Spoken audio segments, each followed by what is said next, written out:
4 দিনের সরকারি সফরে যুক্তরাজ্যে পাড়ি জমিয়েছেন অন্তর্বর্তী সরকারের প্রধান উপদেষ্টা ডক্টর মোহাম্মদ ইউনুস। 10 জুন শুরু হওয়া এই সফরের প্রধান উদ্দেশ্য ব্রিটিশ রাজা তৃতীয় চার্লসের আমন্ত্রণে আয়োজিত বিশেষ এক অনুষ্ঠানে অংশগ্রহণ হলেও সফর ঘিরে দেশের রাজনীতিতে নানামুখী আলোচনা চলছে। বিশেষ করে বিএনপির ভারপ্রাপ্ত চেয়ারম্যান তারেক রহমানের সঙ্গে ডক্টর ইউনুসের সম্ভাব্য বৈঠককে কেন্দ্র করে জল্পনা কল্পনা এখন তুঙ্গে। সরকারি একটি সূত্র জানিয়েছে, লন্ডনে অবস্থানকালে ডক্টর ইউনুস ও তারেক রহমানের মধ্যে এক সৌজন্য সাক্ষাতের সম্ভাবনা রয়েছে। 2008 সাল থেকে যুক্তরাজ্যে অবস্থানরত তারেক রহমানের সঙ্গে এই সাক্ষাৎ শুধু আনুষ্ঠানিক সৌজন্য সাক্ষাতেই সীমাবদ্ধ থাকবে না বলে ধারণা করছে রাজনৈতিক মহল। বিএনপির একাধিক সিনিয়র নেতা ইঙ্গিত দিয়েছেন, যদি এই বৈঠক হয় তবে সেখানে আগামী জাতীয় নির্বাচনকালীন সরকার ব্যবস্থা এবং জুলাই গণহত্যা নিয়ে গুরুত্বপূর্ণ আলোচনা হতে পারে।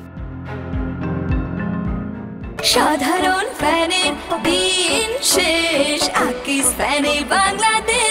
এদিকে গেল কয়েক মাস ধরেই অন্তর্বর্তী সরকারের সঙ্গে বিএনপি সম্পর্কের টানাপোড়েন লক্ষিত হচ্ছে। সরকার যেখানে আগামী এপ্রিলের প্রথমার্ধে জাতীয় নির্বাচনের সময়সূচি নির্ধারণ করতে চায়, সেখানে বিএনপি তা প্রত্যাখ্যান করে বলেছে এ সময় নির্বাচন অনুপযুক্ত। দলটি এখনো 2025 সালের ডিসেম্বরে নির্বাচন চায়। তাই ডক্টর ইউনুসের এই সফর শুধু কূটনৈতিক দিক থেকেই নয়, দেশের অভ্যন্তরীণ রাজনীতির জন্য গুরুত্বপূর্ণ বার্তা বহন করছে। এ সফরের অংশ হিসেবে ডক্টর ইউনুস বাকিংহাম প্যালেসে ব্রিটিশ রাজা তৃতীয় চার্লসের সঙ্গে সাক্ষাৎ করবেন। তিনি রাজা চার্লসের হাত থেকে কিংস চার্লস হারমোনি অ্যাওয়ার্ড গ্রহণ করবেন। এছাড়া যুক্তরাজ্যের নবনির্বাচিত প্রধানমন্ত্রী কিয়ার স্টারমারের সঙ্গে তার দ্বিপক্ষীয় বৈঠক অনুষ্ঠিত হওয়ার কথা রয়েছে। সফরকালীন সময় তিনি লন্ডনের বিখ্যাত নীতিগত গবেষণা প্রতিষ্ঠান চ্যাথাম হাউস আয়োজিত সংলাপেও অংশ নেবেন, যেখানে অর্থনীতি, বাণিজ্য, বিনিয়োগ সহ পারস্পরিক সহযোগিতার নানা বিষয় উঠে আসবে।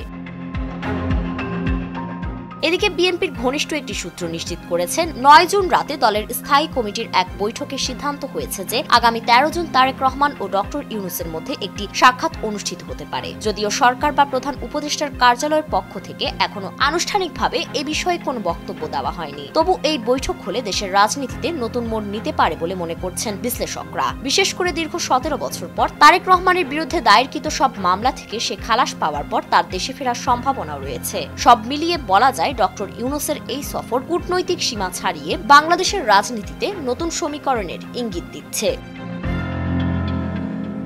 ফারিন রহমান প্রীতি, নয়া দিগন্ত।